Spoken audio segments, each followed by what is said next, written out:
దేవుని పిల్లలారా, దేవుడు అర్థం కాకపోతే జీవితం వ్యర్థమవుతుందా అన్న అంశాన్ని బైబిల్లో నుండి ఆలోచిద్దాం. దేవుడు అర్థం కాకపోతే జీవితం అనేది వ్యర్థమవుతుందా? దేవుని పిల్లలారా, భూమి మీద ఉన్న మనుషులు సాక్షాత్తు పరలోకంలో ఉన్న కన్నతండ్రి పిల్లలు. సృష్టి పుట్టక మునుపే పిల్లలు కావాలని కోరుకున్న కన్నతండ్రి మనుషులను పుట్టింపక మునుపే మనుషులకు అవసరమైన ఈ విశ్వాన్ని కలుగజేశాడు. మనం ఎవరం పుట్టక మునుపే మన కొరకు ఆహారము, మనం ఎవరం పుట్టక మునుపే మన కొరకు నీళ్లు, మనం ఎవరం పుట్టక మునుపే మన కొరకు ఆకాశము, భూమి, అగ్ని, ఈ పంచభూతాలు, తినే దగ్గర నుంచి త్రాగే దగ్గర నుంచి సమస్తాన్ని కూడా దేవుడు మనుషులు అడగక మునుపే మనుషుల కోసం చేశాడు. ఇది ఆదికాండం మనం చదువుకుంటున్నప్పుడు మనకి కనబడే దైవ వాక్కులు. మనుషులు పుట్టక మునుపు మనుషుల కొరకు సృష్టిని కట్టిన దేవుడు ఈ సృష్టిలోనికి తొలి మానవుడిని ప్రవేశపెట్టాడు. ఆయనే ఆదాము. ఆదాము నుండి ఈరోజు ఈ భూమి మీద ఉన్న సమస్త మానవాళి కూడా విస్తరించారు. అనగా భూమి మీద ఉన్న ఏ దేశపు వారైనా, ఏ రాష్ట్రపు వారైనా, ఏ భాష మాట్లాడేవారైనా, ఏ వంశానికి చెందినవారైనా, ఏ గ్రామానికి చెందినవారైనా అందరూ కూడా పరలోకంలో ఉన్న కన్న తండ్రి పిల్లలు అన్నది మర్చిపోకూడదు. ఇలా భూమి మీద ఉన్న మనుషులందరినీ ఉద్దేశించి దేవుడు బైబిల్లో ఒక మాట మాట్లాడుతున్నాడు. మొదటిగా ఆ మాట దగ్గర నుంచి మన వాక్యాన్ని ప్రారంభిద్దాం. యెషయా గ్రంథం 1వ అధ్యాయం 2వ వచనం. దయచేసి అందరూ బైబిల్ కలిగిన వారు బైబిలును జాగ్రత్తగా చూడండి. నేను చెప్తున్న సంగతులు అలా ఉన్నవో లేదోనని పరిశీలించుకుని, నిజంగా బైబిల్లో కనుక ఆ వాక్కులు మీకు కనబడుతుంటే ఆ వాక్యాన్ని అర్థం చేసుకుని మీ పరలోకపు తండ్రి, మీ తండ్రికి ఇష్టలుగా మారడానికి ప్రయత్నించండి. యెషయా గ్రంథం 1వ అధ్యాయం 2వ వచనం చదువుతున్నారు. యెహోవా మాట్లాడుచున్నాడు, ఆకాశమా ఆలకించుము, భూమి చెవియొగ్గుము. నేను పిల్లలను పెంచి గొప్పవారుడిగా చేసి తిని వారు నా మీద తిరగబడి ఉన్నారు. భూమి మీద ఉన్న మనుషుల గురించి దేవుడు మాట్లాడుతూ అంటున్నాడు, భూమి మీద ఉన్న మనుషులంతా నా పిల్లలు. ఆకాశమా ఆలకించు, భూమి చెవియొగ్గు. నేను పిల్లలను పెంచి గొప్పవారిని చేశాను. నేనే పిల్లల్ని కన్నాను, నేనే పిల్లల్ని పెంచాను, నేనే పిల్లల్ని గొప్పవారిగా చేశాను.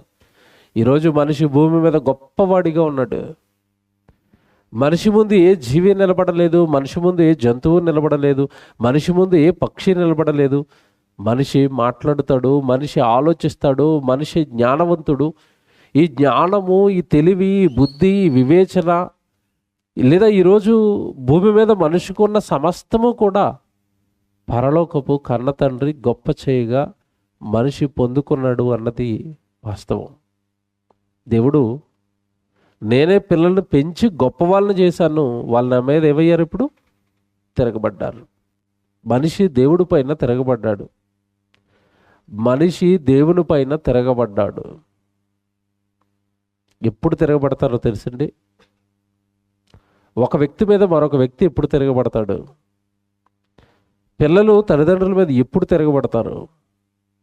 భార్య భర్త మీద ఎప్పుడు తిరగబడుతుంది? ఒకరిని ఒకరు అర్థం చేసుకోలేనప్పుడు తిరగబడతారు. ఒకరి మనసు ఒకరికి అర్థం కానప్పుడు తిరగబడతారు. ఒకరి ఆవేదన మరొకరికి అర్థం కానప్పుడు తిరగబడతారు. కన్న తల్లి తండ్రి ఎంతగా కష్టపడి కనిపించారో అర్థం చేసుకోలేని పిల్లలు తల్లిదండ్రుల మీద తిరగబడతారు. భూమి మీద ఉన్న మనుషులట దేవుడి మీద తిరగబడ్డారట. మనుషులు అనుకోవచ్చు, మేమెప్పుడండి తిరగబడ్డాం దేవుడి మీద? ఏదో మా పక్షాన లేదా మా పట్టాన మేము బ్రతుకుతున్నాం, మేము పుట్టాము, చదువుకున్నాం, ఉద్యోగం చేసుకున్నాం, పెళ్ళిళ్ళు చేసుకుంటున్నాం, పిల్లలను కనుక్కుంటున్నాం, మా బ్రతికేదో మేము బ్రతుకుతున్నాం కదా. మనుషులు దేవుడి మీద ఎప్పుడంటే తిరగబడుతున్నారు అంటే ఇక్కడే ఉందండి అసలు విషయం అంతా. మనిషి దేవుడు మనిషి చేరాలి అంటే దైవ జ్ఞానం అవసరం, దేవుడి జ్ఞానం అవసరం, వాక్యం అవసరం. నువ్వెందుకు పుట్టావో నీకు తెలియాలి అంటే వాక్యం చదవాలి. నిన్ను ఎవరు పుట్టించారో నీకు తెలియాలి అంటే వాక్యం చదవాలి. నువ్వు ఎలా బ్రతకాలో తెలియాలి అంటే వాక్యం చదవాలి. నువ్వు ఎలా బ్రతికితే దేవుడు ఇష్టపడతాడో నీకు అర్థం కావాలంటే వాక్యం చదవాలి. నువ్వు ఇచ్చే అర్పణ, ఏ అర్పణ ఇస్తే దేవుడు అంగీకరిస్తాడో నీకు అర్థం కావాలి అంటే వాక్యం చదవాలి. ఇవన్నీ కూడా నీవు దేవుడికి ఇష్టడుగా బ్రతకడానికి నీకు అవసరమైన ప్రతిదీ కూడా దేవుడు వాక్యంలో రాయించి పెడతాడు. జ్ఞానం అనగానే వాక్యం. కానీ ఇప్పుడు నిజంగా మీరు ఆలోచించండి, ఈరోజు దేవుడు వాక్యం నేర్పిస్తాము, వాక్యం నేర్చుకోవడానికి రండి అంటే మనుషులు వస్తున్నారండి? ఈరోజు వస్తారా? దేవుడు మాటలు చెబుతామంటే ఎంతమంది వస్తారు చెప్పండి? ఈ ఊరంతా చెప్పుంటారు సభ ఉన్నది రండి, సభ ఉన్నది రండి అని. మీరు కొద్దిమంది వచ్చారు, మిగతా వారు రారండి. అలా కాకుండా ఇప్పుడు నా వెనకాల ఈ బ్లూ కలర్ కట్టెను కట్టారు కదండి. ఈ బ్లూ కలర్ కట్టిన ప్లేస్లో ఇంత పెద్ద సినిమా తెర కట్టి బాహుబలి సినిమా వేస్తున్నాం అన్నారు అనుకోండి, ఎంతమంది ఉంటారు ఇక్కడ గ్రౌండ్లో? ఎంతమంది ఉంటారు? అసలు గ్రౌండ్ సరిపోదు, ఈ పట్టాలు సరిపోవు. సినిమా వేస్తున్నామంటే ఊరంతా వస్తుంది. దేవుడి గురించి చెప్తున్నామంటే ఎంతమంది వస్తారు? కొద్దిమంది వస్తారు. ఇప్పుడు నేను అడుగుతున్నాను, దేవుడు సభ జరుగుతుంది, దేవుడు అక్కడికి వస్తున్నాడు, దేవుడు వాక్యం చెబుతాడట, రండి అని గ్రామాన్నంతా పిలిచినా రాలేదు అంటే రాని వారందరూ దేవుడి మీద ఏం చేశారు చెప్పండి? ఈరోజు ఏం చేశారు?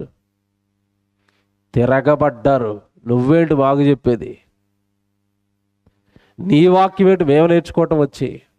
మేము పొలంలో బిజీగా ఉన్నాం, మేము పెళ్లి చేసుకోవటంలో బిజీగా ఉన్నాం, మేము పొగాకు కోయటంలో బిజీగా ఉన్నాం, మేము మిరపకాయల తోటలో బిజీగా ఉన్నాం, అంతేనా?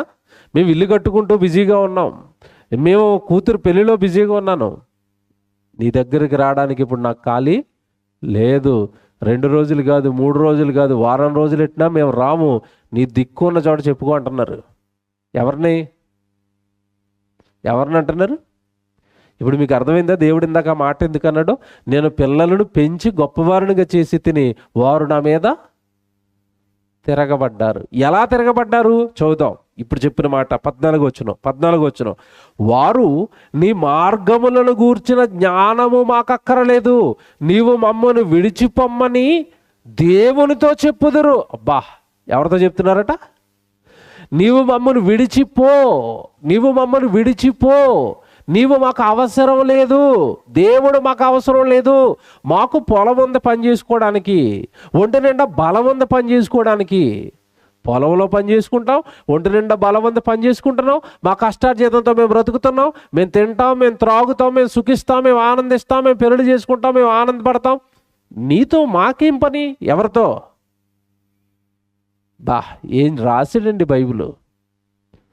దేవుడి గురించిన జ్ఞానము మాకు అక్కరలేదు, నీవు మమ్మల్ని విడిచి పొమ్మని ఎవరితో చెప్తున్నారట? దేవునితో. ఒక రాజకీయ నాయకుడు వస్తే నువ్వు అవసరం లేదు మాకు పో అని చెప్తారా? రాజకీయ నాయకుడు వచ్చినప్పుడు ఎంతమంది ఉంటారు చెప్పండి జనం? మీ ఊరికి ముఖ్యమంత్రి గారు వచ్చారనుకోండి, ఊరు ఎలాగుంటుంది? మీ ఊరికి ఒక చిరంజీవి బాలకృష్ణ వచ్చేసాడు అనుకోండి, మీ ఊరు ఎలాగుంటుంది?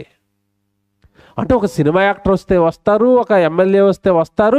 ఇక్కడికి సభలు అనగానే ఎవరు వస్తారు? అక్కడికి ఎవరు వస్తారు? సభ అనగానే ఎవరు వస్తారు?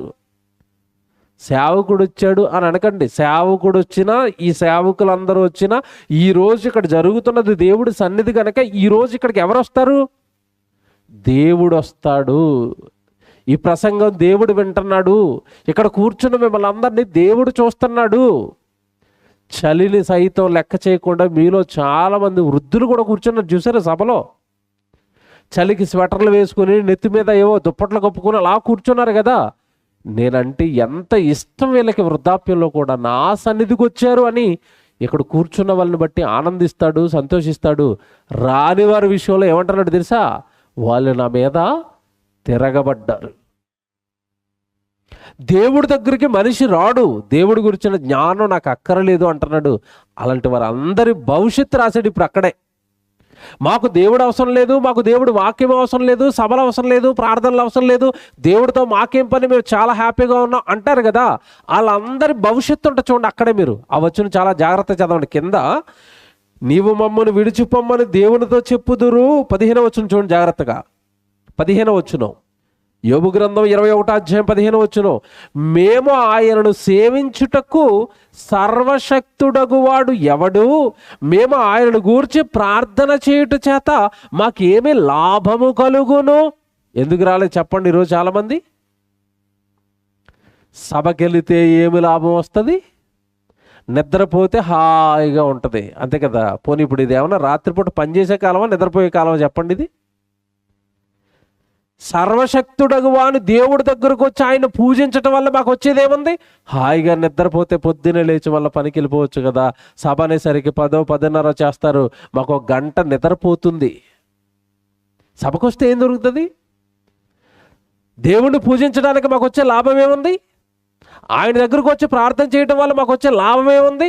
దేవుడి దగ్గర కూడా దేనికోసం వస్తున్నారు చెప్పండి? ఇప్పుడు దేవుడి దగ్గరకు వస్తే కూడా ఏం కావాలని అడుగుతున్నారు? ఏమండి నిజంగా చెప్పండి, దేవుడి దగ్గరకు వచ్చిన మనిషి ఈరోజు దేవుడిని ఏం అడుగుతాడు? తొలి ప్రసంగంలో మీరు విన్నారు కదా, దేవుడి దగ్గరకు వచ్చి ఏం అడుగుతాడు చెప్పండి మనిషి? ఉద్యోగం కావాలి, డబ్బులు కావాలి, ఆస్తి కావాలి, పొలం కావాలి. పోనీ వచ్చిన వాళ్ళు ఎవరైనా దేవుడిని అర్థం చేసుకున్నారా? దేవుడి సన్నిధికి ఎందుకు రావాలో అర్థం చేసుకున్నారా? దేవుడి సన్నిధిలో ఎందుకు కూర్చోవాలో అర్థం చేసుకున్నారా? దేవుడి వాక్యం ఎందుకు నేర్చుకోవాలో అర్థం చేసుకున్నారా? దేవుడిని ఎందుకు నమ్మాలో అర్థం చేసుకున్నారా? దేవుడిని ఎందుకు విశ్వసించాలో ఏమైనా అర్థమైందా బైబిల్ పట్టుకున్న వాళ్ళకైనా? ఈరోజు ప్రసంగం చాలా జాగ్రత్తగా వినండి. దేవుడు మీకు చాలా బాగా అర్థమవుతాడు, అర్థం చేయిస్తాను నేను. దేవుడు మీకు ఈరోజు ఈ రాత్రి చాలా బాగా అర్థమవుతాడు. దేవుడి గురించిన లాభం మాకేముంటుంది? దేవుడి దగ్గరకు వస్తే మాకు లాభం ఏంటి అని అడుగుతున్నారట. వాళ్ళందరి గురించి అంటాడు ఇప్పుడు. ఆ తర్వాత మాట చాలా జాగ్రత్తగా చదవండి. అలా మీరు పెన్నతో ఆ తర్వాత మాట అలా టిక్ పెట్టుకోండి. టిక్ పెట్టుకోమని ఎందుకు చెప్తున్నానో మీకు చివరిలో చెప్తాను. తర్వాత మాట ఏంటంటే అక్కడ వెంటనే ఉంటుంది, మేము ఆయన గూర్చి ప్రార్థన చేయటం వల్ల మా ప్రార్థన చేయటం చేత మాకు ఏమి లాభము కలుగును వారు చెప్పుదురు, వారి క్షేమము వారి చేతిలో లేదు. అండర్లైన్ చేసుకోండి, ఈ పదం అలాగా అండర్లైన్ చేసి పెట్టుకోండి. ఇలాగ అంటున్న వారి క్షేమమట వారి చేతులలో లేదు, వారి క్షేమం వారి చేతిలో లేదు. అంటే ఇప్పుడు మేము క్షేమంగా ఉంటున్నాం, ఇప్పుడు మేము హాయిగా ఉన్నాం, ఇప్పుడు మేము ఆనందంగా ఉన్నాం. దేవుడి సభలు పెడుతుంటే మేమెందుకు రావాలి? దేవుడు పని జరుగుతుంటే మేమెందుకు రావాలి? మేమెందుకు పని చేయాలి దేవుడి కోసం? దేవుడి కోసం ఎవరో సభలు పెడుతుంటే మేమెందుకు మా సహాయాన్ని ఇవ్వాలి? మాకేం పని? మేము హ్యాపీ కదా, మేము ఆనందంగా ఉన్నాం కదా అని ఆనందాలు సంతోషాలు ఈ లోకంలో ఉన్న వాటిని చూసి దేవుడు మాకు అక్కర్లేదు అంటున్నారట. అలాంటి వాళ్ళ గురించి దేవుడు చెప్తాను భవిష్యత్తు. అది ఏంటది? వారి క్షేమము వారి చేతులలో. అంటే అర్థం ఏంటి చెప్పండి? మీకేం అర్థమైంది చెప్పండి? ఇలా అనుకుంటున్నవాడు ఎప్పటికైనా దుఃఖంలో బాధల్లో పడిపోతాడు. వాడి జీవితంలో క్షేమం అనేది ఇక ఉండదు. దేవుడు మాకొద్దు, దేవుడి దగ్గరికి మేము రాము, దేవుడి జ్ఞానమే నేర్చుకోము అన్నవాడు దేవుడి మీద తిరగబడ్డాడు. ఎప్పుడైతే సృష్టికర్త మీద మనిషి తిరగబడతాడో వాడి క్షేమం ఇక వాడి చేతుల్లో లేదనిసాడు.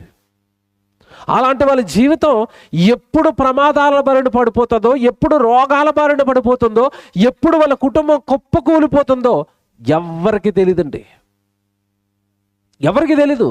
ఎందుకంటే ఈరోజు అన్నిటికీ గ్యారంటీ ఉంది, కానీ మనిషి జీవితానికి గ్యారంటీ లేదు. ఉందా? ఉందా? ఫ్యాన్ కొన్నాకి వెళ్ళినప్పుడు షాప్ వాడిని ఏమడుగుతాడు చెప్పండి? ఏమడుగుతున్నారు? 2 సంవత్సరాల గ్యారంటీ ఉన్న ఫ్యాన్ ఈ బ్రదర్ అంటాడు. నిజమే, 2 సంవత్సరాల గ్యారంటీ ఉన్న ఫ్యాన్ అడుగుతున్నావు కదా, నీకు 2 సంవత్సరాల గ్యారంటీ ఉందా? నువ్వు ఉంటావు 2 సంవత్సరాలు ఫ్యాన్ ఉంటుంది. రోడ్డు మీదకి వెళ్తే ఏ యాక్సిడెంట్ అవుతుందో జరుగుతుందో తెలీదు.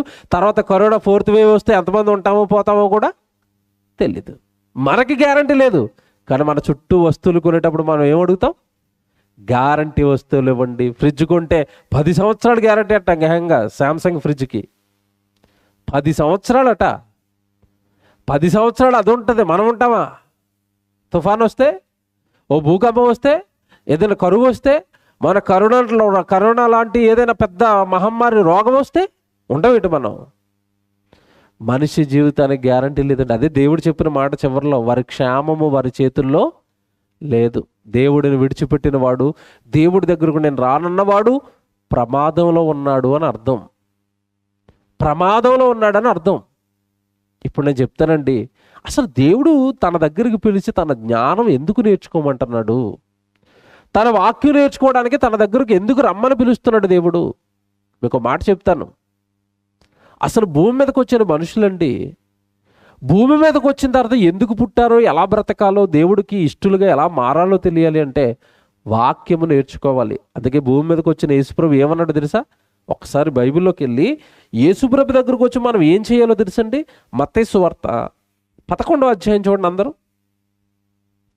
మత్తయి సువార్త 11వ అధ్యాయం 28వ వచనం చూద్దాం. బైబిల్ తీయండి అందరూ. మత్తయి సువార్త 11వ అధ్యాయం 28వ వచనం చూడండి. ప్రయాసపడి భారము మోసుకొనుచున్న సమస్త జనులారా నా యొద్దకు రండి. దేవుడు పిలుస్తున్నాడు. మీరు లోకంలో చాలా భారాలు మోస్తున్నారు.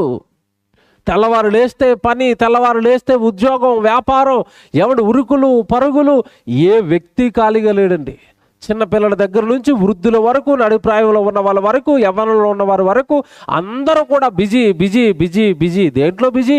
లోకంలో బ్రతకటంలో బిజీ, చదువుకోవటంలో బిజీ, ఉద్యోగాల వేటలో బిజీ, పొలంలో బిజీ, ఏమంటే పాడి పంటల్లో బిజీ.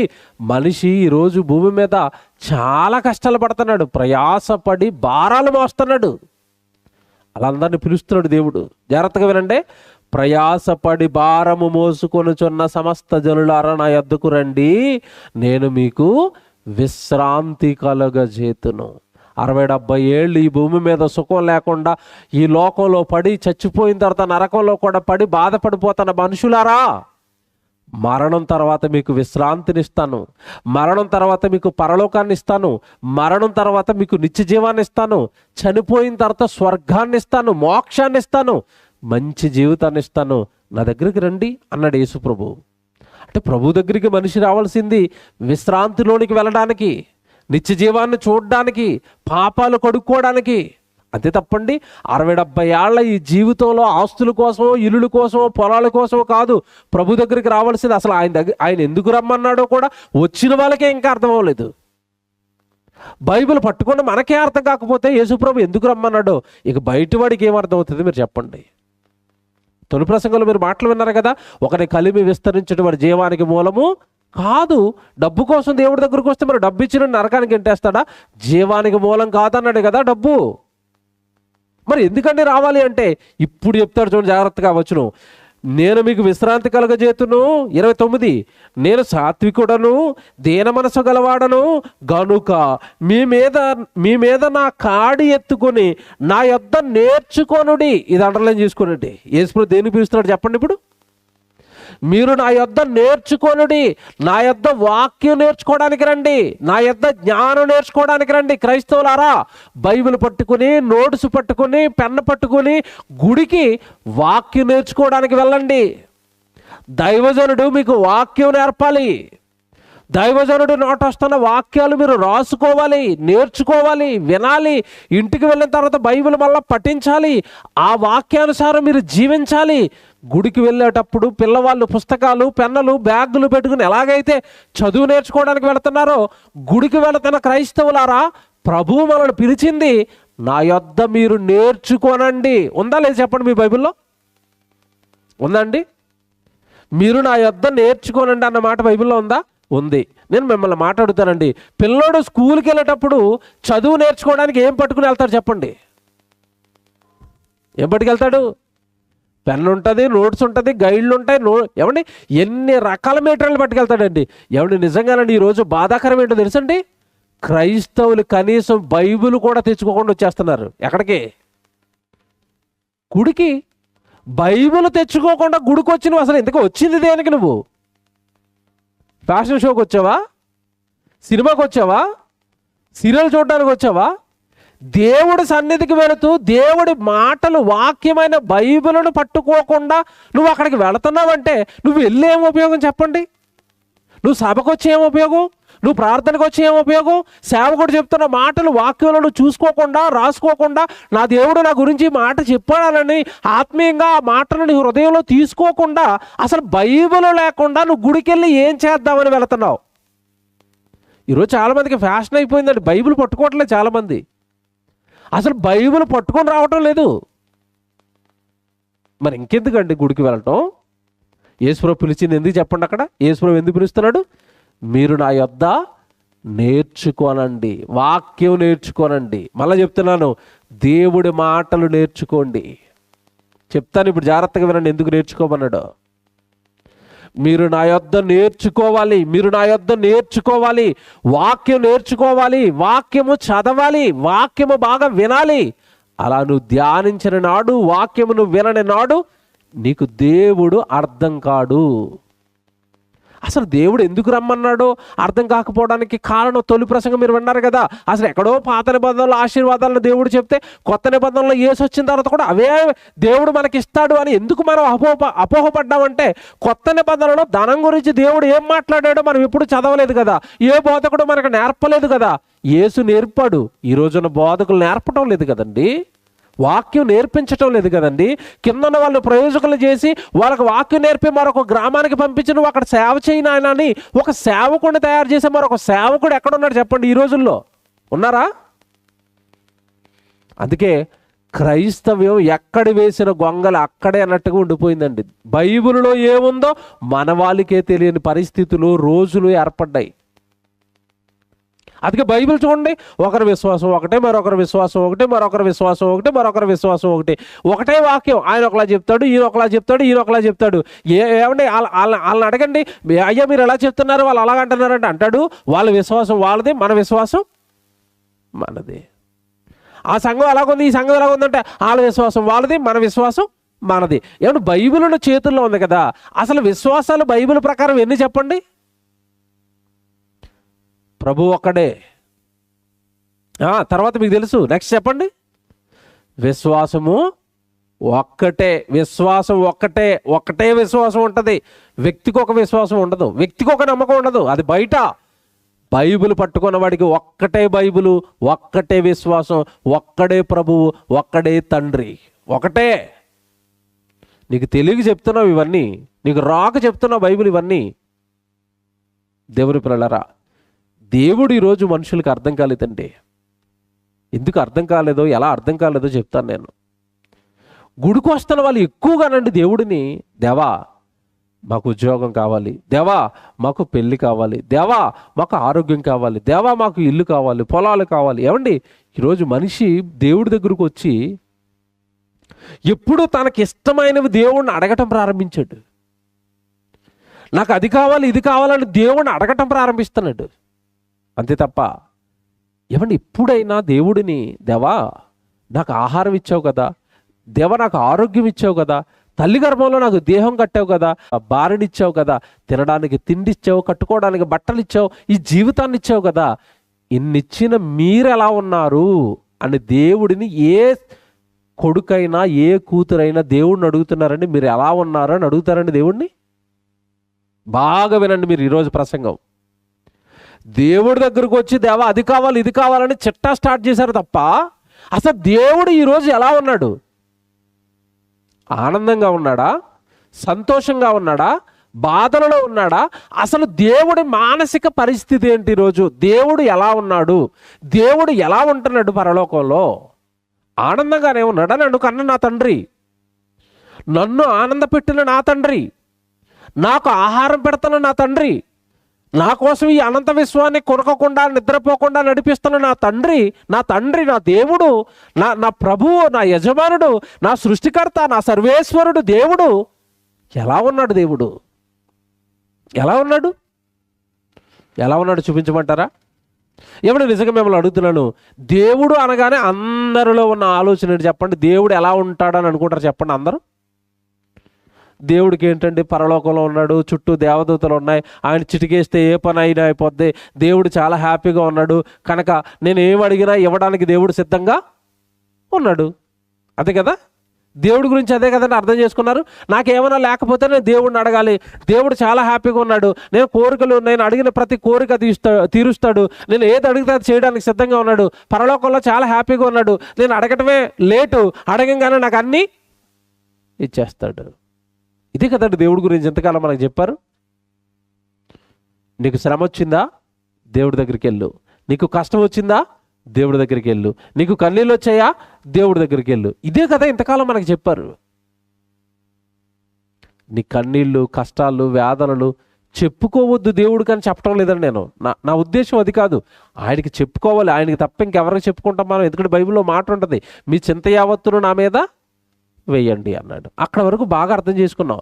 ఈ పదాలు మాత్రమే అర్థం చేసుకున్నాం. ఏమని? మీ చింత యావత్తును నా మీద వేయండి అన్నది, నన్ను అడగండి మీకు ఇస్తాను అన్నవి, ఈ వాక్యాలే చదువుకున్నాం మనం ఇంతకాలం దేవుడి గురించి. దేవుడిలో మరొక ఆవేదన ఉంది, దేవుడిలో మరొక భయంకరమైన కోణం ఉంది. ఏంటో చూస్తారు, అది విలాప వాక్యాలు. జాగ్రత్తగా తీయండి బైబిల్. దేవుడు ఎలా ఉన్నాడు ఇప్పుడు పరలోకంలో, దేవుడు మనసు ఎలా ఉంది చూద్దాం బైబిల్లో. విలాప వాక్యాలు మీరు తీయండి, 1వ అధ్యాయం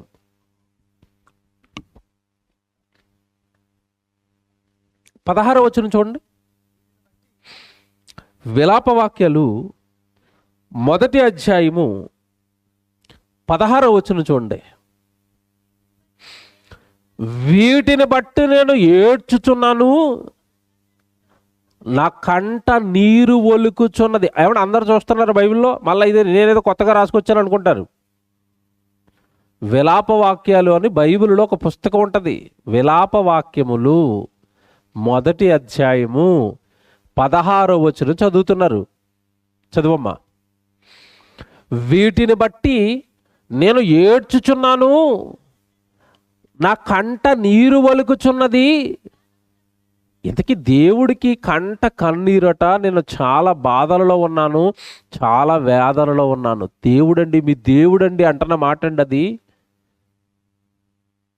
నా కంట కన్నీరు ఒలుకుచున్నది. ఎందుకండి ఈయనకి కంట కన్నీరు? ఎందుకండి దేవుడికి అంత బాధ?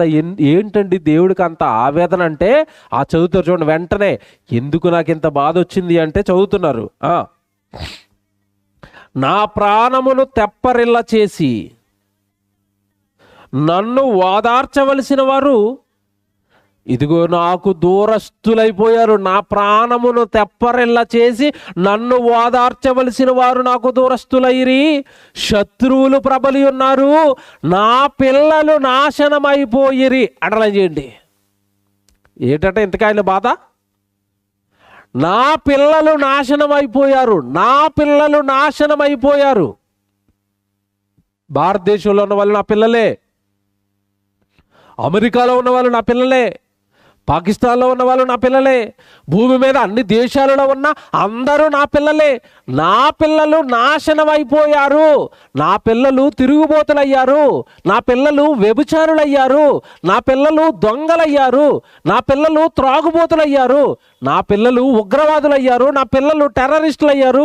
చంపుకుంటున్నారు, చస్తున్నారు, దోచుకుంటున్నారు, దాచుకుంటున్నారు. మోసాలు, నేరాలు, ఘోరాలు. ప్రపంచం అంతా, భూమండలం అంతా రక్తపు టేరులు పారుతుంటే నా గర్భాన పుట్టిన పిల్లలు, ఒకే తండ్రి సంతానమైన మనుషులు కులాలుగా, మతాలుగా, వర్గాలుగా విడిపోయి నరుక్కుంటుంటే, చంపుకుంటుంటే, కొట్టుకుంటుంటే, తిట్టుకుంటుంటే నా పిల్లలు ఈ దీన స్థితిని చూసి నా కంట ఏమొస్తుంది అంటున్నాడు? కన్నీరు. దేవుడికి బాధలు అనగానే చాలామంది అనుకుంటారు నీలాంటి బాధలు అనుకోకు, అప్పుల బాధలో, రోగాల బాధలో కాదు ఆయనవి, నీలాంటి బాధలు కాదైనవి. కోట్ల మంది పిల్లలు నాశనమయ్యారు, అది ఆయన బాధ. కోట్ల మంది పిల్లలు నాశనమయ్యారు, అది ఆయన బాధ.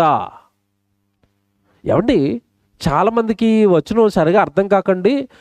ఊరుకోండి, దేవుడు ఆడటం ఏంటండి, మీరు ఆయన తగ్గిస్తున్నారండి, అదండి ఇదండి ఏదో మాట్లాడుతూ ఉంటారు. నేను నిజంగా చెప్తున్నానండి, వాళ్ళకి ఏం తెలియదండి, అలా మాట్లాడతాను. వాళ్ళకి ఎందుకు తెలియదు అంటానో తెలుసా?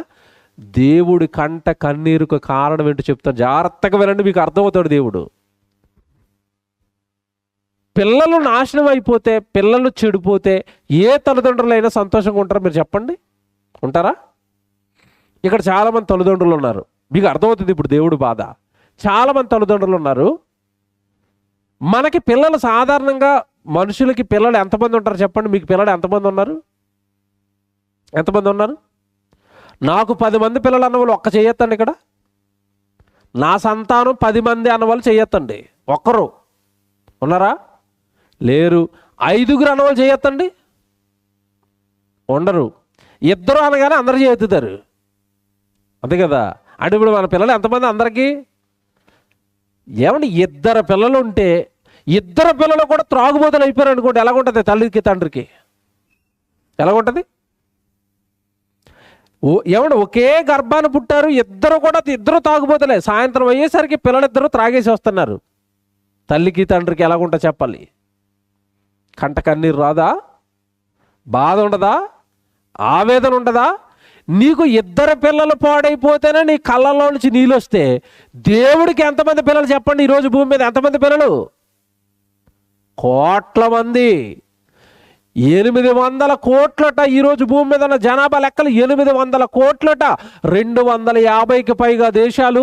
800 కోట్ల మంది పిల్లలు నాశనమైతే పరలోకంలో ఉన్న కన్న తండ్రి కంట కన్నీరు రాదా?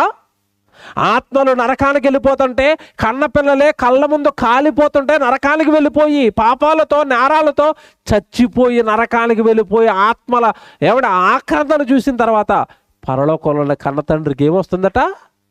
కంట కన్నీరు. దేవుడు ఏడుస్తున్నాడు, దేవుడు బాధపడుతున్నాడు. ఆ బాధపడుతున్న తండ్రే ఇప్పుడు మీరు చెప్పిన ఆ మాటలో ఒక హింట్ ఇచ్చాడు మనకి. ఏం హింట్ ఇచ్చాడు తెలుసా? నా కన్నీళ్ళు, నా వేదన, నాకున్న మనోవేదన, నాకున్న బాధ ఒకరు తీర్చగలరు అన్నాడు. ఎవరు తీర్చగలరు?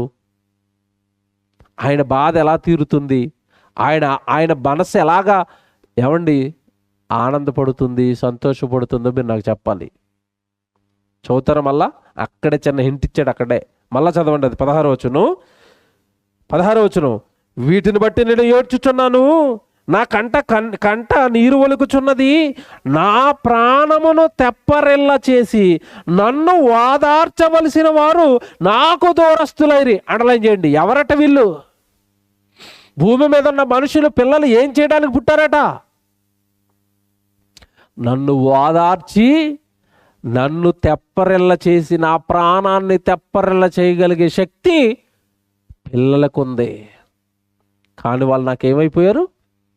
దూరస్తులైపోయారు. తెల్లవారు లేస్తే చదువు అని ఒకడు వెళ్ళిపోతున్నాడు, తెల్లవారు లేస్తే ఉద్యోగం అని ఒకడు వెళ్ళిపోతాడు, తెల్లవారు లేస్తే నా పిల్లలు కదా అని ఒకడు వెళ్ళిపోతున్నాడు, తెల్లవారు లేస్తే భార్య అని వెళ్ళిపోతున్నాడు, తెల్లవారు లేస్తే భర్త అని వెళ్ళిపోతున్నాడు, తెల్లవారు లేస్తే ఉద్యోగం, వ్యాపారము, చదువులు. అబ్బబ్బబ్బా, 60-70 ఏళ్ళు ఈ జీవితంలో ఏదో సాధించాలి అని ప్రతి ఒక్కడు లోకంలో ఉన్న వాటిని సాధించడానికో, తినడానికో, త్రాగడానికో, సుఖించడానికో, ఆనందించడానికో వెళ్ళిపోయే వాళ్ళే తప్ప, దేవుడు బాధలో ఉన్నాడు గనక ఆయన వాదార్చవలసిన వాడను నేను, ఆయన ప్రాణాన్ని తెప్పరిల్ల చేయవలసిన వాడను నేను. ఎప్పుడు ఆయన వాదార్చబడతాడు, ఎప్పుడు ఆయన ప్రాణం తెప్పరిల్లుతుంది అంటే, నాశనం అయిపోయిన పిల్లలు బాగుపడితే పరలోకంలో ఉన్న కన్న తండ్రి ప్రాణం ఏమవుతుంది? తెప్పరిల్లబడుతుంది. ఎలాగండి పిల్లలు బాగుపడతారు? మీరు చెప్పండి, ఎలా బాగుపడతారు పిల్లలు? నాశనం అయిపోయిన తన పిల్లలు బాగుపడాలంటే ఏం చేయాలి? మీరు చెప్పండి, ఏం చేయాలి? తండ్రి ఉన్నాడని చెప్పాలి, ఆయన పిల్లలు మీరని చెప్పాలి, త్రాగితే ఆయన బాధపడుతున్నాడని చెప్పాలి, నీ వ్యభిచారాన్ని బట్టి ఆయన కృంగిపోతున్నాడని చెప్పాలి. ఒక మాటలో చెప్పాలి అంటే వాక్యము చెప్పి మనుషులను మార్చాలి.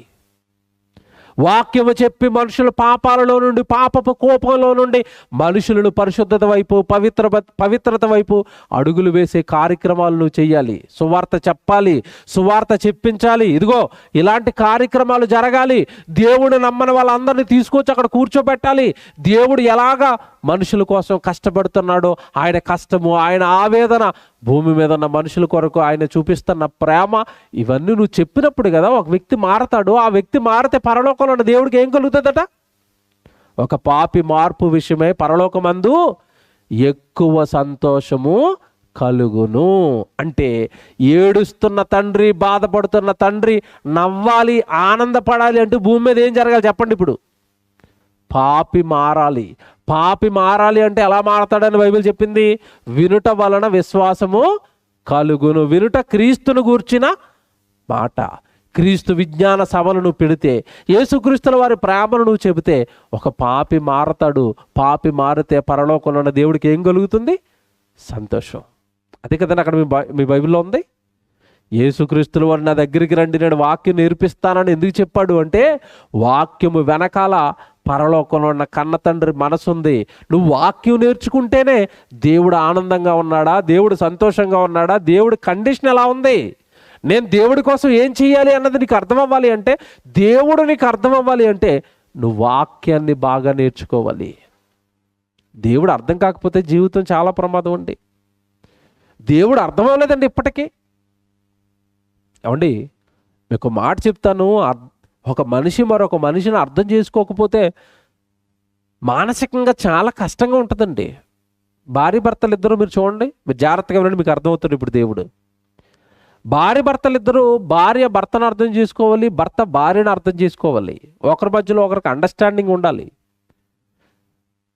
ఎప్పుడైతే ఒకరి మధ్య ఒకరికి అవగాహన లేదో, ఒకరి మనసును మరొకరు అర్థం చేసుకోలేదో, కాపురం చేయడం చాలా కష్టంగా ఉంటుంది. అవునా కదా మీరు చెప్పండి? భర్తకు వంకాయ కూర అంటే ఇష్టం లేదు, రోజు ఎవడి వంకాయ కూర వండి అక్కడ పెడుతుంది. ఎలాగుంటుంది చెప్పండి భర్తకి? మీరు చెప్పండి ఎలాగుంటుంది? ఒకసారి చెప్తాడు, అమ్మ నేను వంకాయ కూర తిన్నమ్మా అంటాడు. రెండోసారి అదే వండి పెట్టింది, ఎలాగుంటుంది? పోన్లే మర్చిపోయిందేమో అని రెండోసారి చెప్తాడు, అమ్మ నేను వంకాయ తిన్నాను కదా మళ్ళీ ఎందుకు వండావు అంటాడు. మూడోసారి కూడా వండి అక్కడ అదే పెట్టింది. అప్పుడు అంటాడు ఈ డైలాగు, ఏమంటాడు చెప్పండి?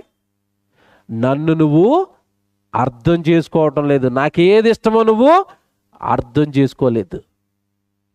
అప్పుడప్పుడు భర్తలు భార్యని సంతోష పెడదామని ఏదో సర్ప్రైజ్లు ఇద్దాం అనుకుంటారు వీళ్ళు. ఆవిడికి తెలియకుండా ఈయన షాప్కి వెళ్ళి చీర కొనుక్కుని వచ్చేస్తాడు. ఇంటికి వచ్చిన తర్వాత అంటది, ఆ కలర్ అంటే నాకు ఇష్టం లేదండి, నేను కట్టుకోను అంటది. తెచ్చిన ఆయనకి ఎలా ఉంటా చెప్పండి? ఆ చీర ఎప్పుడుదో పాత మోడల్ అండి, తెచ్చేసారు నాకు ఇష్టం లేదండి అంటది. అంటే అర్థం ఏంటంటే, ఆవిడకి ఏది ఇష్టమో అది పట్టుకొస్తే సంతోషపడుతుంది. ఆవిడ మనసుకి ఇష్టం లేనిది తెస్తే ఎలాగుంది? సంతోషం లేదు, బాధపడుతుంది, వద్దంటుంది. మరి దేవుడు మనసు ఎప్పుడైనా నువ్వు అలాగ అర్థం చేసుకున్నావా? దేవుడికి ఏది ఇష్టమో అర్థం చేసుకున్నావా? దేవుడికి ఏం చేస్తే సంతోషంగా ఉంటాడో అర్థం చేసుకున్నావా? గుడికి వెళ్తున్నావు, వస్తున్నావు, ప్రభుని నమ్మేశాను అంటున్నావు, బాప్తిసం తీసుకున్నాను అంటున్నావు, దేవుడినేమో ఏమీ అర్థం చేసుకోవు. దేవుడు మనసుకి ఎంత కష్టంగా ఉంటుంది నీ వల్ల, ఎప్పుడైనా ఆలోచించవా? అర్థం చేసుకొని భార్య వల్ల భర్త బాధపడితే, అర్థం చేసుకొని భర్త వల్ల భార్య బాధపడితే, అర్థం చేసుకొని తన పిల్లల వల్ల దేవుడు బాధపడతాడా బాధపడ్డా? మీరు చెప్పండి. ఇప్పుడు ఎందుకు వస్తున్నారో తెలియదు, ఎందుకు పెడుతున్నారో తెలీదు, వాక్యం చదవరు, నా మనసు ఆలోచించరు, నేను ఏం చేస్తే సంతోషంగా ఉంటానని నన్ను అడగరు. మీరు ఎందుకు వస్తున్నట్టు, ఎందుకు వెళుతున్నట్టు, ఎందుకు నన్ను నమ్మినట్టు అని నమ్మిన వారి వల్ల దేవుడు బాధపడతాడా బాధపడ్డా? మీరు చెప్పండి. ఎవడు దేవుడు ఎందుకండి ఈరోజు మనుషులకు అర్థం కాలేదు అంటే, ఒక మాట చూపిస్తాను చూడండి. ఇర్మియా గ్రంథానికి రండి. ఇర్మియా గ్రంథం 9వ అధ్యాయానికి రండి. ఇర్మియా గ్రంథం 9వ అధ్యాయం 24వ వచనం చూడండి. ఇర్మియా గ్రంథం 9వ అధ్యాయం 24వ వచనం, అతిశయించువాడు దేనిని బట్టి అతిశయింపవలననగా, భూమి మీద కృప చూపుచు నీతి న్యాయములు జరిగించుచున్న యెహోవాను నేనే అని గ్రహించి నన్ను పరిశీలనగా తెలుసుకొనుటను బట్టియే అతిశయింపవలను. నన్ను పరిశీలనగా తెలుసుకోవాలి. దేవుడిని నేను ఈజీగా అర్థం అవ్వను, దేవుడిని నేను ఈజీగా అర్థమైపోను. నేను అర్థం అవ్వాలి అంటే నువ్వేం చేయాలంటున్నాడు? పరిశీలనగా తెలుసుకోవాలి. లేఖనాల పరిశోధన జరగాలి, బైబిల్ పరిశోధన జరగాలి. లేఖనాలను పరిశోధిస్తేనే తప్ప దేవుడు నీకు అర్థమవడు. ఏదో ప్రార్థన చేసేస్తున్నాను, నేను భక్తుడినే అని అనుకోకు. ఆదివారం గుడికి వెళ్ళిపోతున్నాను, భక్తుడినే అని అనుకోకు. నేను ఏదో తలబట్టలు వేసుకున్నాను, నేను భక్తుడినే అని అనుకోకు. దేవుడు నీకు అర్థమైతే నువ్వు భక్తుడిగా మారతావు. దేవుడు ఆలోచనలు, దేవుడు ఉద్దేశాలు నీకు అర్థం అవ్వాలి. నేను నన్ను పరిశీలనగా తెలుసుకున్నటను బట్టి నువ్వు అతిశయించాలి అని తర్వాత మాట చూడండి, అట్టి వాటిలో నేను ఆనందించువాడనని యెహోవా సెలవిచ్చుచున్నాడు. దేవుడు ఎప్పుడు ఆనందపడతాడట? నన్ను పరిశీలనగా ఎవడైనా తెలుసుకుంటే వాడిని బట్టి నేను ఏం చేస్తానంటున్నాడు? ఆనందపడతాను. ఎవడు ఈరోజు మనుషులు, దేవుడి దగ్గరకు వచ్చిన మనుషులు ఎవరైనా దేవుడి మీద పరిశోధనలు చేస్తున్నారా? దేవుడు ఎప్పుడు బాధపడతాడు, దేవుడు ఎప్పుడు కోపపడతాడు, దేవుడు ఎప్పుడు ప్రేమిస్తాడు, దేవుడు ఎలా చేస్తే నన్ను హక్కును చేర్చుకుంటాడు, ఏం చేస్తే దేవుడు నాకు పరలోకం ఇస్తాడు, ఎలా బ్రతకమని నా కోసం ఆజ్ఞలు రాశాడు, అసలు బైబిల్ ఏంటి? బైబిల్ పరిశోధన ఎక్కడుంది చెప్పండి? ఎవరండి బైబిల్ ముందు కూర్చుంటున్నారు? ఏవి బైబిల్ పరిశోధనలేవి? అలా పరిశీలనగా ఎవరైతే దేవుడు తెలుసుకుంటారో వాళ్ళు అతిశయించాలట. అలాంటి వారి విషయంలో ఆయన ఏం చేస్తాడట? ఆనందిస్తాను. మీ బైబిల్లో చూడండి ఆ మాట, అట్టి వాటిలో నేను ఆనందించువాడని. ఈ రాత్రి మిమ్మల్ని ఇక్కడ కూర్చోబెట్టింది, రేపు రాత్రి ఇక్కడ కూర్చొని మిమ్మల్ని రమ్మండి మేము అడుగుతున్నది లేఖనాలను పరిశోధించి దేవుడి గురించి మీకు చాలా బాగా చెప్పడానికి. ఇది లేఖనాల పరిశోధన సదస్సు సభ. ఇది ఈ సభలో మీకు లేఖనాలు మాత్రమే తెలియజేయబడతాయి. ఈ సభలో దేవుడు ఎలా ఆనందంగా ఉంటాడో మీకు తెలియజేయబడుతుంది. లేఖనాల పరిశోధన. అలా అయితే దేవుడు మీకు అర్థమవుతాడు. అలా అర్థమైతే దేవుడిని ఆనంద పెట్టడానికి మీరు ప్రయత్నాలు చేస్తారు. అలాంటి వారిని బట్టి దేవుడు సంతోషంగా ఉంటాడు, ఆనందంగా ఉంటాడు. యేసుప్రభు గురించి ఒక మాట అన్నాడు దేవుడు, మీ అందరికీ తెలుసు. ఏమన్నాడు? ఈయనే నా ప్రియ కుమారుడు, ఈయన యందు నేను. ఏది యేసుప్రభునందు ఎందుకు ఆనందించాడు? మన ఎందుకు దేవుడు ఎందుకు బాధపడుతున్నాడు? యేసుప్రభు దేవుడిని అర్థం చేసుకుని బ్రతికాడు. నా ఇష్టం నెరవేర్చుకున్నట్టుకు నేను రాలేదు, నా తండ్రి ఇష్టాన్ని నేను నెరవేరుస్తాను అన్నాడు. తండ్రికి ఇష్టమైన పనులే భూమి మీద చేశాడు. పాపులను రక్షించాడు, పాపులకు వాక్యం చెప్పాడు, సువార్త చేశాడు, తండ్రి పనిలో ఉన్నాడు. తన దేహాన్ని దేవుడు సేవకిచ్చాడు, తన జీవితాన్ని దేవుడి కొరకు అర్పించాడు.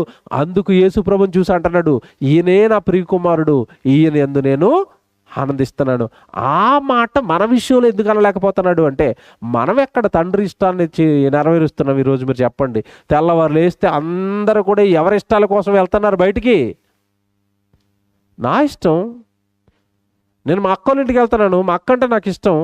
మార్కెట్కి వెళ్తున్నాను, చికెన్ అంటే నాకు ఇష్టం, మటన్ అంటే నాకు ఇష్టం, మటన్ తెచ్చుకోవడానికి వెళ్తున్నాను. ఉద్యోగానికి వెళ్తున్నాను, డబ్బులు అంటే నాకు ఇష్టం. షాపింగ్కి వెళ్తున్నాను, చీరలు కొనుక్కోవడానికి, చీరలు అంటే నాకు ఇష్టం. చూసారా? ఎవరికి ఇష్టమైన వాళ్ళు చేస్తున్నారు. దేవుడికి ఇష్టం సువార్త, దేవుడికి ఇష్టం పాపిని మార్చడం. ఎవరు వెళ్తారు చెప్పండి? తెల్లవారి బయలుదేరి ఎవరు వెళ్తున్నారు ఇంటి నుంచి బయటికి దేవుడి ఇష్టాన్ని నెరవేర్చడానికి? యేసుప్రభు వెళ్ళాడు కనుక యేసుప్రభు గురించి తండ్రి ఏమంటున్నాడు? ఈయనే నా ప్రియ కుమారుడు, ఈయన యందు నేను ఆనందిస్తున్నాను. ఆయన యందు ఆనందించాడు, మన యందు బాధపడుతున్నాడు. కారణం, ఆయన పిల్లలుగా ఆయన్ని అర్థం చేసుకుని ఆయనకి ఇష్టమైనవి మనం చేయకపోవటం వల్ల దేవుడిని అర్థం చేసుకునే మనుషుల విషయంలో దేవుడు చాలా బాధపడుతున్నాడండి. దేవుడు చాలా బాధపడుతున్నాడు, చాలా అంటే చాలా బాధపడుతున్నాడు. మంచి మాట చదివిస్తాను.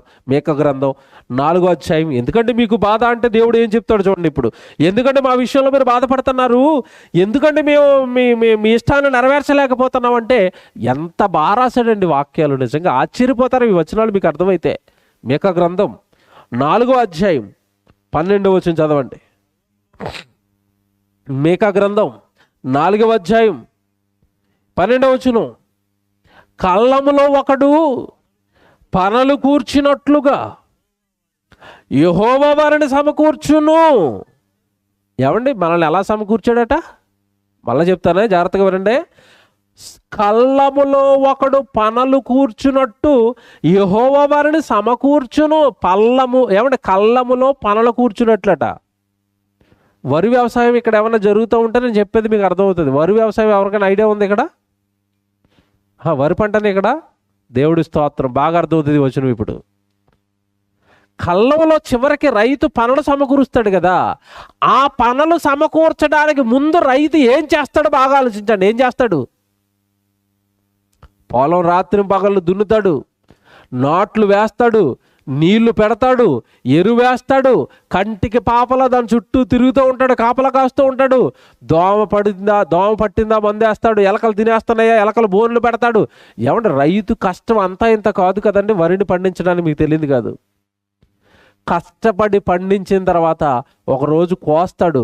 కోసిన పనులన్నీ కూర్చుకోవడానికి ఎక్కడ పట్టుకొస్తాడు? కళ్ళంలోనికి పట్టుకొస్తాడు కదా. ఆ కళ్ళంలోనికి పట్టుకొచ్చేటప్పుడు అదంతా తన కష్టం, తన కష్టపడి పండించిన పంట. అలాగే భూమి మీద ఉన్న మనుషులను దేవుడు దేంతో పోల్చాడంటే, కళ్ళములో ఒకడు పనులు సమకూర్చున్నట్లుగా నేను వారిని సమకూర్చాను. తల్లి గర్భంలో రక్తపు ముద్దగా పిండంగా ఉన్నప్పుడు ఆ పిండాన్ని నేను చూశాను. ఆ పిండానికి కన్నిచ్చాను, ఆ పిండానికి కాళ్ళు ఇచ్చాను, ఆ పిండానికే గట్టి ఎముకలు చేశాను. అందులో గుండె, ఊపిరితిత్తులు, ఒక 3.5 కేజీల ఒక చక్కటి రూపం, శరీరం, దేహం, ఆ నిర్మాణాన్ని జరిగించి భూమి మీదకి ఆ బిడ్డను రప్పించి తల్లి గర్భంలో పాలు పెట్టి పెంచాను మొదట 6 నెలలు. తర్వాత వాడికి ఆహారం తినిపించాను. వాడి ఆహారాన్ని పండించడానికి ఇదిగో అనంత విశ్వాన్ని అలు పెరగకుండా తిప్పుతున్నాను, కష్టపడుతున్నాను, పంటలు పండిస్తున్నాను, వర్షాలు వాళ్ళ ఇంటి ముందు వాళ్ళ పొలంలోను పోస్తున్నాను. నేను కష్టపడి రైతు ఎలాగైతే పనులు సమకూర్చాడో, నేను కూడా భూమి మీద ఉన్న మనుషులందరినీ కూడా కని పెంచి గొప్పవారిని చేసి ఇదిగో ఈరోజు భూమి మీద కళ్ళంలో పనులు పెట్టినట్టుగా భూమి మీద మనుషులను పెట్టాను. ఇప్పుడు చూడండి అక్కడ, ఇప్పుడు అర్థమవుతుంది అది మీకు. తర్వాత ఒకడు కళ్ళములో పనులు కూర్చున్నట్లుగా నేను వారిని సమకూర్చాను. అయితే వారు ఆయన తలంపులు తెలుసుకొనకున్నారు. చూసారా, పుట్టించిన దేవుడు ఎందుకు పుట్టించాడో తెలుసుకోలేదట, ఎందుకు కన్నాడో తెలుసుకోలేదట, ఎందుకు పెంచుతున్నాడో తెలుసుకోవడం లేదట, ఎందుకు వర్షాలు వస్తున్నాయో తెలుసుకోవడం లేదట, కాలాలు ఎందుకు మారిపోతున్నాయో తెలుసుకోవడం లేదట, ఈ అనంత విశ్వము ఎవరి వల్ల నడుస్తుందో తెలుసుకోవడం లేదట. మనిషి బ్రతికి ప్రాణాలతో బ్రతికి బట్టగట్టాడు అంటే ఎవరు బ్రతికిస్తున్నారో తెలుసుకోలేదట. అలా పుట్టించిన దేవుని యొక్క తలంపులు తెలుసుకోలేదట. నా ఉద్దేశాలు, నా ఆలోచనలు తెలుసుకోవట్లేదు. నువ్వు సన్నిధికి వస్తున్నావు, నీకు ఇష్టమైన అడుగుతున్నావు, ఇంటికి వెళ్ళిపోతున్నావు. నాకేమిష్టం అడగవా? నాకు ఇష్టమైనవి చెయ్యవా? నీ జీవితం మీద నా తలంపులు ఏంటో నువ్వేమో ఆలోచించవా? పుట్టావు, యాక్టర్ని అవుతానంటున్నావు, డాక్టర్ని అవుతానంటున్నావు, లాయర్ని అయిపోతానంటున్నావు, ఇంజనీర్ని అయిపోతానంటున్నావు. నిన్ను ఆ గ్రామానికి సేవకుని చేయాలనుకున్నాను. నా తలంపు నీకు పట్టదా? నీతో నేను భూమి మీద చాలా కార్యక్రమాలు, సువార్త కార్యక్రమాలు చేయించుకోవాలనుకున్నాను. అది నీకు పట్టదా? నా తలంపులు పట్టవా? నా ఉద్దేశాలు పట్టవా? యోనాను పుట్టించాడు దేవుడు. నువ్వు వెళ్ళాలి నినేవే పట్టణానికి. ఆ నినేవే పట్టణంలో సువార్త చెప్పడానికి నువ్వు పుట్టావు యోనా అనగానే, దేవుడు తలంపు యోనా మీద నినేవే పట్టణంలో సువార్త చేయటం అయితే, దేవుడు వచ్చి చెప్పినా సరే యోనా ఎక్కడికి పారిపోతున్నాడు? చూసారా, నా తలంపేమో నినేవే పట్టణానికి వెళ్ళాలి. యోనా, నీ తలంపు ప్రకారం తర్షీషు పట్టణానికి పారిపోతున్నావు కదా. ఎలా పారిపోతావో నేను చూస్తాను, ఎలా వెళతావో నేను చూస్తాను అన్నాడు. సముద్రంలో ఏం పుట్టించాడు? తుఫాను. అంటే దేవుడి తలంపులకు విరుద్ధంగా నువ్వు బ్రతుకుతున్నప్పుడు నీ జీవితంలో కూడా తుఫాన్లు వస్తాయి. నీ జీవితంలో కూడా భయంకరమైన ప్రమాదాలు వస్తాయి. నీ జీవితం కూడా నువ్వు లోకంలో అనుకున్నవేమి సజావుగా జరగవు. కారణం ఏంటో తెలుసు? నువ్వు పుట్టింది అందుకు కాదు. నీ మీద దేవుడికున్న తలంపు వేరు, నీ మీద దేవుడికున్న ఉద్దేశాలు వేరు. యేసుక్రీస్తుల వారు పుట్టారు, పుట్టక మునిపే ప్రవక్తలు అందరూ చెప్పారు, అడుగో రక్షకుడు రాబోతున్నాడు, భూమి మీద మీ అందరి కొరకు ప్రాణం పెట్టబోతున్నాడని. ఆయన వచ్చి ఆ పనే చేశాడు. మరి నీకోసం రాయబడి నువ్వు చేయవా? దేవుడు నీ కోసం అనుకున్నావు భూమి మీద నువ్వు చేయవా? ఎప్పుడు నీ ఇష్టాలు, నీ సుఖాలు, నీ సంతోషాలు అంటే అసలు దేవుడు నీకు ఏం అర్థమయ్యాడు చెప్పండి? అసలు ఏం అర్థమయ్యాడు దేవుడు? ఈ లోకంలో బిజీ ప్రపంచంలో పడ్డాడు మనిషి. ఈ లోకంలో బాగా బిజీలో పడ్డాడు. పుట్టించిన దేవుడు ఉద్దేశాలు, తలంపులు వదిలేశాడు. బాగా చదవండి అది 12వ వచనం. అయితే వారు ఆయన తలంపులు తెలుసుకొనుకున్నారు, ఆయన ఆలోచనలు వారు గ్రహింపకున్నారు. ఆయన ఆలోచనలు గ్రహించటం లేదట. ఈడేదో ఆలోచించుకుంటున్నాడు, అది అటుకొచ్చి దేవుడికి చెప్తున్నాడు అంతే. ఆయన ఆలోచనలు, నీ మీద ఆయనకున్న ఉద్దేశాలు, నీ మీద ఆయనకున్న తలంపులు ఎవరు అర్థం చేసుకున్నారండి దేవుడిని? ఎవరిని నిజంగా చెప్తున్నాడండి, దేవా నన్ను ఎందుకు పుట్టించారో నాకు తెలియదు తండ్రి, మీ సన్నిధికి వస్తాను తండ్రి, వాక్యం నేర్చుకుంటాను తండ్రి, మీరు నన్ను ఎలా వాడుకుంటారో వాడుకోండి తండ్రి, నేను మీకు ఉపయోగపడాలి తండ్రి అని హృదయపూర్వకంగా నేను మీ కొరకు ఉపయోగపడతాను, నన్ను ఏం చేయమంటారో చెప్పండి అని గుడికి వచ్చి దేవుడిని అడిగేవారి సంఖ్య ఉందంటారా ఈరోజు? మీరు చెప్పండి. ఒకటే ఫ్లోర్ వేసాను తండ్రి, కోరికలు ఎలా ఉంటాయో చెప్తాను. అసలే ఇల్లు లేనప్పుడు ఏం అడుగుతారు చెప్పండి? ఇల్లు లేదు ప్రభా, ఇల్లు లేదు ప్రభా, ఇల్లు లేదు ప్రభా అంటే దేవుడు కరుణించి ఏదో ఇల్లు ఇస్తాడు. ఇల్లు ఇచ్చిన తర్వాత చక్కగా ఇల్లు కట్టుకుంటారండి. ఆ ఇల్లు అయిపోయిన తర్వాత అమ్మయ్య దేవుడిని ఇల్లు అడిగాం, ఇల్లు ఇచ్చేసాడు, ఇక అయిపోయిందిరా, చక్కగా దేవుడు పని చేద్దాం అంటారా? నెక్స్ట్ ఏం అడుగుతారు చెప్పండి? ఇల్లు ఇమ్మన్నారు తండ్రి, ఇల్లు ఇచ్చారు తండ్రి, ఎవరైనా చుట్టాలు వస్తుంటే ఇరికైపోతుంది తండ్రి, పైన ఇంకోటి వెయ్యాలి తండ్రి, ఇంకోటి ఇవ్వండి తండ్రి. ఏం కావాలి? చూసారా? ఆ పైన ఇంకోటి అడుగుతాడు, ఆ పైన ఇంకోటి అడుగుతాడు, అంతకుముందు బండి మీద తిరుగుతాడు, తర్వాత కారు అడుగుతాడు, కారు అడిగిన తర్వాత ఇంకేం అడుగుతాడు? బంగారం కావాలి తండ్రి, డబ్బు కావాలి తండ్రి. చచ్చిపోయేంత వరకు ఈ లోక సంబంధమైన కోరికలు అడగడం తప్ప నీకేం కావాలి తండ్రి నా జీవితాన్ని బట్టి అడుగుతారా చెప్పండి? అడుగుతారా? అలా అడిగిన ఒకే ఒక్కడెవరో తెలుసండి? యేసు ప్రభు. నా ఇష్టం కాదు తండ్రి, మీ ఇష్టమే నా యందు నెరవేరాలి. నన్ను ఎందుకు పుట్టించారో అలాగే వాడుకోనండి. నేను చచ్చిపోవడానికి పుట్టాను, నేను మీకోసం చచ్చిపోతాను. దేవుడిని అర్థం చేసుకున్న యేసు ప్రభు, దేవుడిని అర్థం చేసుకున్న యేసు ప్రభు, యేసు ప్రభు నమ్మి కూడా దేవుడిని అర్థం చేసుకొని ఈరోజు క్రైస్తవులు. చూసారా? అర్థమయ్యాడు దేవుడు? అర్థమయ్యాడా?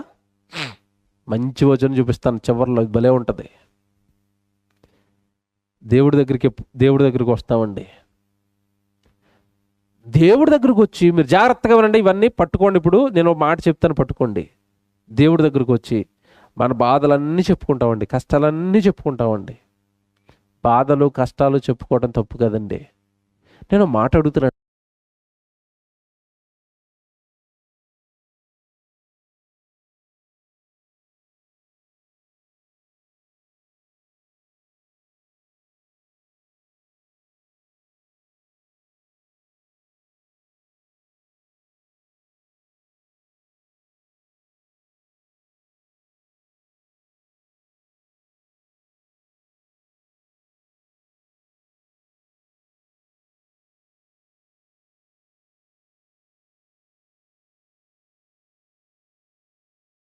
నీ బాధలేవో నీ కన్నీళ్ళేవో అవి మాత్రమే చెప్పాలి. నీ కన్నీళ్ళు తోడవడానికి ఆయన ఉన్నాడు. ఎవరు? దేవుడు. దేవుడు అనే ఆయన మన నుండి ఎప్పుడు ఈ కన్నీళ్ళు, బాధలు, వేదనలు ఈ మాత్రమే కోరుకుంటున్నాడా? సంతోషాలు కోరుకోడా నీ నుండి? మీకు మాట్లాడుతాను. పిల్లలు, మీ గర్భాన్ని పుట్టిన పిల్లలు అమ్మ చాక్లెట్ కావాలి, అమ్మ బిస్కెట్ కావాలి, అమ్మ అది కావాలి, ఇది కావాలని అడుగుతారు. మీరేం చేస్తారు? పిల్లలు కనుక కొనిస్తారు. చిన్నోడు కదండి పాపం, చిన్నోడండి చిన్నోడండి చిన్నోడండి. ఎప్పటి వరకు అంటారు చిన్నోడండి అని? ఒక ఏజ్ వచ్చినంత వరకు చిన్నోడండి చిన్నోడండి చిన్నోడండి. చిన్నోడు పెద్దోడయ్యాడండి. జాగ్రత్తగా వినండి. చిన్నోడు పెద్దోడైన తర్వాత అడగటం మాత్రం మానటం లేదు. అప్పుడు మీరు ఏం చేస్తారు చెప్పండి? గాడిదలా ఎదిగేవరా అంటారా అనరా? ఎంతకాలం పెట్టమంటావరా అని అంటారా అనరా? నువ్వేం పెట్టవరా నాకు? ఏ ఉద్యోగానికి పోవరా? ఏ పనికి పోవరా? ఎంతకాలం రా మా మీద పడి తింటావు? చిన్నప్పుడు ఏదో పెంచావురా, కాలు చేతులు బాగానే ఉన్నాయి కదరా. కొంతమంది పెద్ద ఏమంటే తల్లులు బండగా ఓ మాట అనేస్తారు ఇక తట్టుకోలేక. ఏమంటారు? దున్నపోతు పెరిగినట్టు పెరిగావురా అంటారా అనరా? పోరా, ఏదైనా పనికి పోరా, ఏమైనా ఒక 500 1000 రూపాయలు తేరా, ఏమైనా కొందావరా, ఇంట్లోకి తినడానికి తిండి లేదురా, ఎంతకాలం రా మమ్మల్ని పీల్చుకొని తింటావురా అంటారా అనరా? మీరు చెప్పండి. అంటారు. మరి దేవుడు ఎప్పుడు గుడికొచ్చి ఏడుపు ఏడుపు ఏడుపు, ఈ ఏడుపు మొఖాలే చూడాలి ఎప్పుడు? దేవుడు పుట్టించాడే, ఆహారం పెట్టి నిన్ను ఆనందింపచేశాడే, ఆహారం ఇచ్చి నీ ఉల్లాసంగా నీ హృదయాలను నింపాడే. ఎవడు దేవుడు మనల్ని సంతోషపెట్టాడా? సంతోషపెట్టలేదా? సంతోషపెట్టాడా లేదా? మీకు బిడ్డ పుట్టినప్పుడు ఫస్ట్లో ఎలాగుంది చెప్పండి మీ అందరికీ? మీ గర్భాన్న అప్పుడే బిడ్డ పుట్టినప్పుడు మీరు అందరు ఎలాగున్నారు? హ్యాపీ అయిపోయి అందరికీ ఫోన్లు చేశారు కదండి, నాకు కొడుకు పుట్టేశాడు కొడుకు పుట్టేశాడు కొడుకు పుట్టేశాడు. ఆ సంతోషం మీకు ఇచ్చింది ఎవరు చెప్పండి? అవ్వమ్మ చెప్పింది సీక్రెట్. యెహోవా దయ వలన నేను ఒక మనుషుణ్ణి సంపాదించుకున్నాను అంటే, ఒక మనుషుడు మన ఇంట్లోకి వచ్చాడంటే ఎవరి దయ? ఆ సంతోషం మిమ్మల్ని ఎవరు పెట్టారు ఇప్పుడు?